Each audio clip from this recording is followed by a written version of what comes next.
So again guys, I'm just gonna read what he specifically said. So ito yung sinabi niya. China is not the only country hit by the virus. Other countries too have cases. It's hard to single out China. Paano masabi?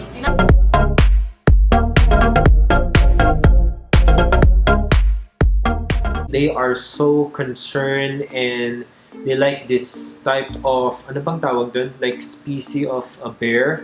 Like I think they call it panda, yung parang puti tas may black dito.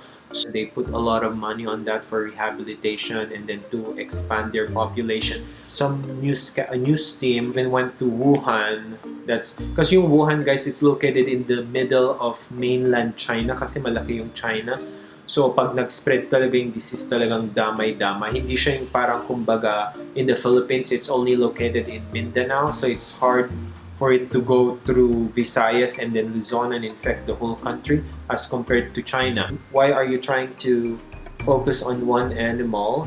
But you'll find out that they're also selling and eating eventually some koala meat. So, alam mo yun, koala bear, hindi naman talaga kinakain yung mga yun, guys. Tas endangered na sila. Tas ang ending binibenta lang dun. Already found out that those bats, especially those big bats, they call it like flying fox, if I'm not mistaken, they are infected with those kinds of virus. So most likely immune sila or nasa system nila yun sa mga respiratory.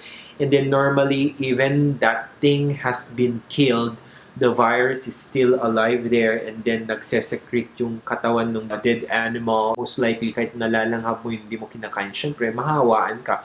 They make like a huge bowl of soup and then they just put the bat. It's really like, ito yung itsura guys. And I have no idea ba't nila kinakain yun. Going back to my country guys, 2 weeks ago, they don't treat it as a national threat. Look what's happening now in Hong Kong and Singapore, especially those countries are just small, so they already declared that it's a national threat. So they close yung normally kasi I used to work for a travel management center, so we normally book flights going in and out. That's why I'm familiar with China locations, and then I've been to Singapore and Hong Kong as well. So normally they have the high-speed bullet train, the Hong Kong Rail, and then also those land transportation aside from flights and yung mga parang cruise ships. I'm not trashing my country. If only the Filipinos are well disciplined, well educated, and then may mga family planning ganyan, I can guarantee you guys, this country can be Singapore in a way as long as may discipline at saka nagtutulungan lahat. Kasi ang mahirap guys sa Philippines is lack of education, and that comes a lot with it. So pag lack of education, walang discipline, hindi disiplinado. Look at what happened to those new trains. Someone were destroying them. So those are the things na nakaka-upset guys. Kasi I've been to Singapore, sobrang linis, sobrang discipline. Like you go to the mall, you go to the bank, there's no single personnel that is like checking your bag or whatsoever. So sobrang secure niya, and then it's so clean. Like they always clean the road, like especially those firemen. So they're not just gonna wait. Like yung mga firemen dun guys, hindi lang sila mag-aantay like there's a fire and then that's the time that they're gonna do their job and try to stop the fire. But there they try to clean the road and everything. So sobrang linis niya guys. One of the senator here, which is I'm not gonna mention his name. So they're mentioning na parang Singapore na daw ang BGC, ang Manila. So parang ang layo guys eh. So BGC has a resemblance in Singapore, like you can't see any spaghetti wires or whatsoever and then high-end buildings.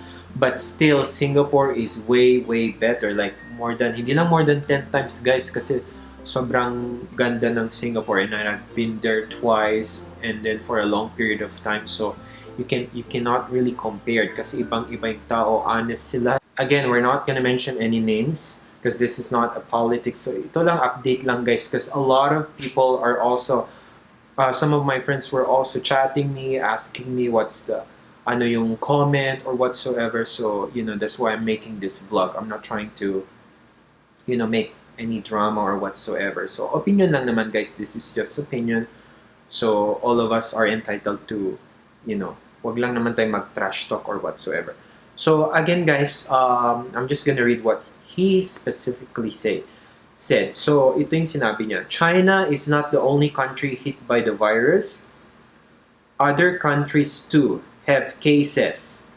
It's hard to single out China. Wow! Paano masabi?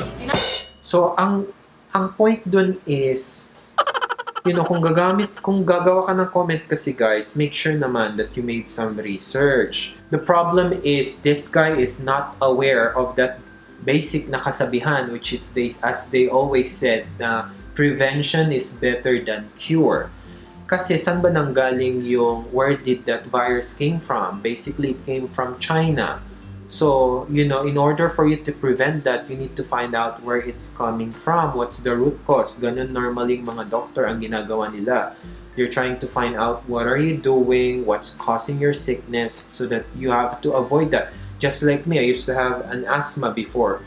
So, I need to avoid some of food and activities so that it won't get triggered. So, ganun lang yun. It's so basic, and sasabihin mo na it's kind of racist or whatsoever na dapat hindi ila-lockdown. So, hayaan lang yung mga may sakit na mag-enter dito kasi guys, hindi to US or other countries that is so rich that can, accommodate all of that. So, we're not prepared with this thing. When it comes to sickness, it comes with huge amount of money pag nagkasakit ka. So, you have to deal with that. And we're not prepared on that kind of thing. They should have been proactive on the first hand to, close the borders.